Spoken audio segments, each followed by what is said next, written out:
we're living in a time where the future is so uncertain, and this program is giving students ways to navigate that uncertainty and create change and impact, regardless of their background, where they want to create that change. Hello, everyone, and welcome to the University of Arizona podcast. My name is Rebecca, and here at the UAZ Podcast, we explore bold ideas, shaping the future of learning, leadership, and innovation. Today, we are excited because we are joined by Professor Jacqueline, Associate Professor of Practice and Capton Chair of Creative Intelligence and Innovation in the W.F. Franke Honors College. She's leading the new Bachelor of Creative Intelligence and Innovation, a future-focused transdisciplinary program that combines creativity, future thinking, and real-world engagement to tackle society's most complex challenges. Professor Jacqueline is passionate about reimagining education to empower young people to create more sustainable and desirable futures. Her award-winning teaching and research brings together students, educators, industry, and communities to transform how we prepare the next generation of a rapid changing world. In today's episode, we will explore what the Bachelor of Creative Intelligence and Innovation is and how it prepares students for uncertainty, complexity, and the challenges of tomorrow, how to face them with boldness and courage. Let's welcome Professor Jacqueline on today's episode.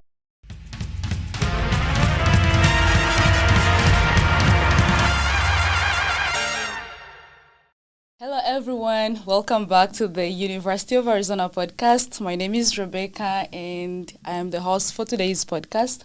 I have my colleague here with me, Nicole Camacho. And I'm thrilled to be interviewing my professor from the Honors College, Professor Jacqueline. We are so happy to have you. This is UAZ Podcast, where we spotlight student voices and professors who are working on very interesting projects whereby they come in and motivate the students and also talk more about different programs. Our first question for today is, you are working on the Bachelor of Creative Intelligence and Innovation. What is it all about? Absolutely.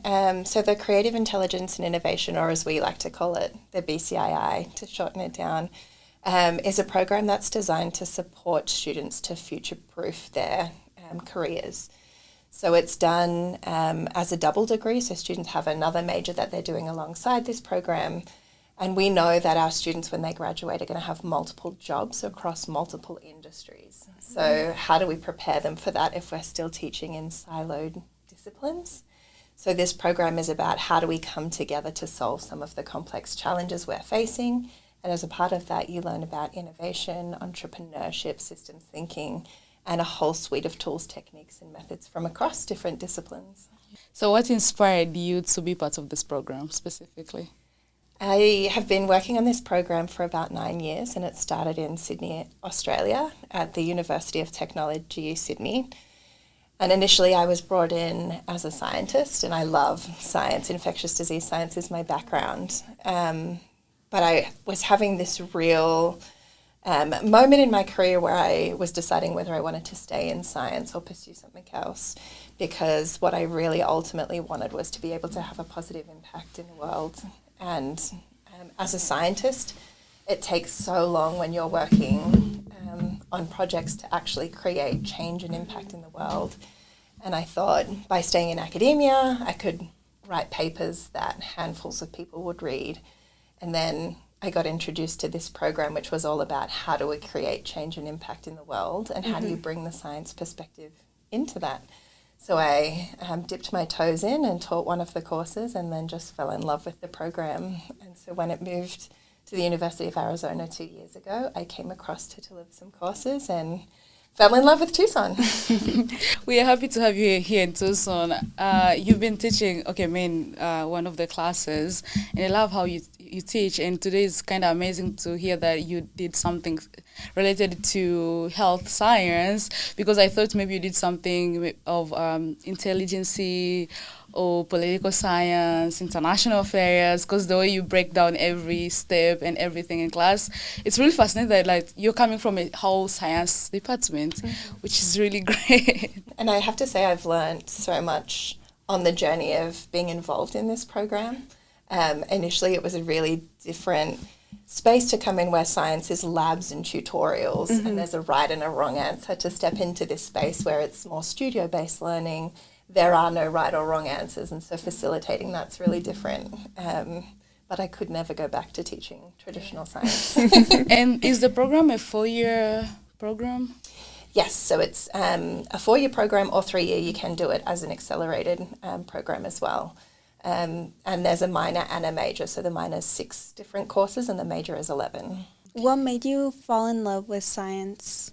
I've always been a person that's incredibly curious and wants to know the answers to different things. And when I first got introduced to this idea of science about testing things to come up with answers, it just really aligned with me and was a mechanism for me to explore the world and understand it. Was there a teacher when you were growing up that really inspired you? Yes, I had this incredible science teacher at my high school. Her name was Robin Faig, and I was trying to do physics, chemistry and biology for my high school certificate, so year 12 in Australia. And she tried her best to timetable it so that I could just do a lot of science, but I couldn't, and so I had to pick down and focus.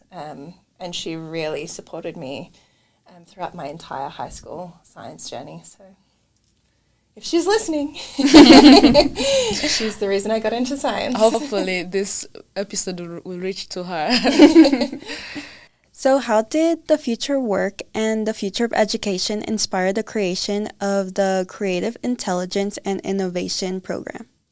So we spent a lot of time creating this program in Australia with people who are hiring our graduates. So really questioning what are the different skills and capabilities you want graduates to finish university with so that they can come in and they're job ready for you. So that was one whole part of why we wanted to create this program, to create a place where students were ready to enter the workforce but also have the experience of working in different organisations throughout their study. And that alongside that, we're living in the era of constant change. And so we know that a lot of jobs that our students will be entering the workforce into don't currently exist. So how do you support students in the sense of what skills and capabilities do they need for those jobs? That's great, because we've had another guest here. His name was Jeff, and he kind of directs students to get a career, and he was talking about how the marketplace is so difficult to get into. So you giving opportunities for students is wonderful. With this program, do you pair students to work for different organizations? So every course has a community, government or industry partner, and their role in that course is to set a complex challenge that their organisation is facing. And our students use the different methodologies and theories from within that course, and they apply it to that challenge and give the partner different solutions or opportunities. So if our students are studying the major, they have 11 different partner organisations that they network with, but also within the final year of the program, each team of students work with different organisations. So it becomes this really beautiful melting pot of all different types of organisations coming together and working with our students, and our students embedding specifically within organisations. Have you had a former student that is currently successful in that career? We've done a lot of work tracking our alumni. We've got 6 years of alumni in Sydney now. And so we've done a whole lot of surveying of them, of asking where they are, what they're doing, so we can see sort of what are the different roles they're in. And we're noticing, firstly, that our students are really in this space where organisations are creating roles for them because they think so differently, but also they're moving up the career chain really quickly. So it's really lovely to see where they are. We've also got students, because of the focus on entrepreneurship, who are starting their own businesses or not-for-profits around areas that they're passionate about. So that means by the time you complete the 4 years or 3 years, you already have class experiences and also business and other organizational experiences. So like specifically work-related experience in the program. Yeah, so we center it around what we call future-oriented capabilities, those things that are going to future-proof your career. And so it's about collaboration, communication, it's about systems thinking, futures thinking. So it's a really diverse set of transferable skills. So what makes this program very different from other degrees here at the University of Arizona? I think there's two things that are quite different in that every one of our courses is set up around a complex challenge with a partner. Yeah. So rather than, I know there's a lot of courses that exist that bring partners in, but not until the capstone, so that end year, the end part of the program, we're doing that from the beginning. And the second thing is we're bringing together students and faculty from across multiple disciplines, which is not something you typically do if you're just doing a major. You're working with students who are also in that major. So you're learning to collaborate and communicate across different disciplinary boundaries. You mentioned that you guys collaborate a lot. So how do collaborations with government, industry, and community partners enhance the student experience? So it's quite a process. We really look for someone who's the right partner for us, and that's not necessarily every organisation. We want a partner that comes in that's really curious about a bigger challenge that they're facing, that society is facing, that they don't already have something that they want to solve that challenge with. So rather than students putting forward solutions or testing an idea that they already have, we want them to put forward really bold, out-of-the-box ideas that really start shifting that industry into more preferable futures. So the organisations that we work with are curious, just like our students. They're open to emergence in the sense of students have this opportunity to break down the challenge that they're given and reframe it back to them in a different way based on their research. And to really be open to big blue sky ideas, not necessarily this is something that you can implement tomorrow. Is there a specific organization you like to work with? We have a whole variety of different organisations. In Rebecca's class, we're partnering with Pima County and Old Tucson to reimagine the future of Old Tucson. We've also worked with organisations like the American Red Cross on community resilience to natural disasters in Arizona. We've also worked with big organisations like the Noble Reach Foundation on thinking about the ethics of AI and corporate social responsibility. So really varied, and we try to make sure that throughout a student's degree they have a variety of different partners and challenge spaces. Okay, so Rebecca, your turn. How are you liking this project? The class so far? Also, overall, it's a great class because we have over 50 plus students in the class. And then I tell you every time you go in the class, we are kind of grouped with different students, and then you get to know the students, you get to participate in different small projects and get to learn from different ideas and perspectives, which is really very beautiful because each student is very unique in their own ways. And we have students who are sophomores, juniors, freshmen, because I'm a senior. And then each time I sit around different students who are in different fields of background and also like different majors, different classes and years, it's really amazing to see how they're thinking differently and then combine that to your own understanding and your own perspectives is really beautiful. So I love the class so far and we are learning about so many different topics as well. So I can recommend that class to somebody else.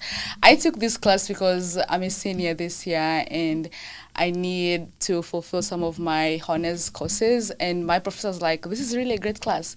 You will love it. So I had to take the class. But I'm already loving the class so far. That's good. Yeah. So how is this program specifically empowering students to solve some of the complex society problems? So I think one of the really challenging things about these complex challenges like poverty, climate change, homelessness, political instability, they're really complex, and there's multiple organisations and industries that are involved. And so what's central to the curriculum is that we teach students how to map out the system that a challenge sits within. So who are all of the different players within that challenge space? What is the knowledge that they bring? But we also have this huge emphasis on transdisciplinarity, which is about bringing the lived experience of those challenges. So really around, we don't want to create solutions for people, we want to create it with people. So students leave the program not only with this toolbox of different tools, techniques and methods, but also this way of thinking that's about how do we understand the challenge, bound a particular part of it, and then really also think about, if I create change here, what happens to the rest of the system? Because so often we see with these complex challenges, you try and solve it, and you solve it for one part of the problem, and then it exacerbates things in other areas of that problem. Yeah, and I can relate to that because my class currently is problem to possibilities. So we're kind of finding those problems and creating those solutions in different perspectives and how we see the world in a different angle and a perspective. And it's not like you're bringing all those main points of saying this is how we solve this and this problem. Is we coming up with, we see, okay, if it's a problem, how do we see it in a different perspective, and how do you create a solution to that problem? Can you share an example of a student project or collaboration that shows how CII prepares graduates for the real-world impact? Absolutely. So I think I'll use the example of our course that partnered with the American Red Cross. So that challenge space was around community resilience to natural disasters, and how if a community faces a natural disaster, can they maintain and survive together for 3 days potentially before help could reach them. And so we had an incredible partner, Mariko Tippett from the Red Cross, who came in to work with our students. And the students not only put forward different opportunities for the Red Cross in really diverse ways, so incorporating artificial intelligence, thinking about what could we implement into people's phones that access something that is activated during natural disasters. But the partner was also just really curious about the process our students went through. And so one of the things they really took away was some of the methods students used to actually understand the challenge space. So I think what CII creates is this beautiful place where it's not just our students learning, but our partners are learning as well, and they're really interested and curious. And so what we're seeing in the program, and I've seen this in Sydney, is organisations implement ideas our students have, which is the most success you could ask for, that students come up with these bold ideas and organisations put them into action. Have you seen a pattern within the students? I know each course or class and group of students are very different from one another, but have you seen any patterns? One thing that's really interesting to me in Sydney, probably 40% of our students have a background. Their other major is in business. Here in Arizona, the majority of our students come from STEM backgrounds. Oh, okay. And so we're in this process this year. We're in this process this year of really scaling the program. So I'm really interested to see how do we bring other disciplinary backgrounds in, because it is a program that pairs with every background. Yeah, it's a great class, but I sit mostly next to engineering students in my class. And I have a lot more female students in the class, which is another trend we see in Sydney. It's about 60-40. So. But what is interesting is that you say that most of these organizations always implement the ideas that students had. That is really very great, because most people tend not to, put the ideas of young people forward. And so if this class is really old, the program overall is helping the different industries to see how young people can bring out great ideas that are innovative and ideas that can change up so many things in the world. It's really great. So we are almost coming to the end of our conversation today, and we have one of the last questions. How do you see this program and higher education more broadly continuing to transform, to create more sustainable and just like having a bright future ahead? Such a big question. And I really am so thankful that this program has landed in another university in another country, and so really adapting the curriculum for this unique context. Yeah. But what I think we're really trying to empower students with is the skills and capabilities to actually create the change they want to see. We're living in a time where the future is so uncertain, and this program is giving students ways to navigate that uncertainty and create change and impact, regardless of their background, where they want to create that change. So I hope that this program spreads to other countries and other universities. But I also think this model of education, the way we run our courses through studio, embodied and experiential learning, it's quite different to a traditional lecture tutorial style. I'd like to see more of that in higher education. What advice would you give students who want to get into creative intelligence?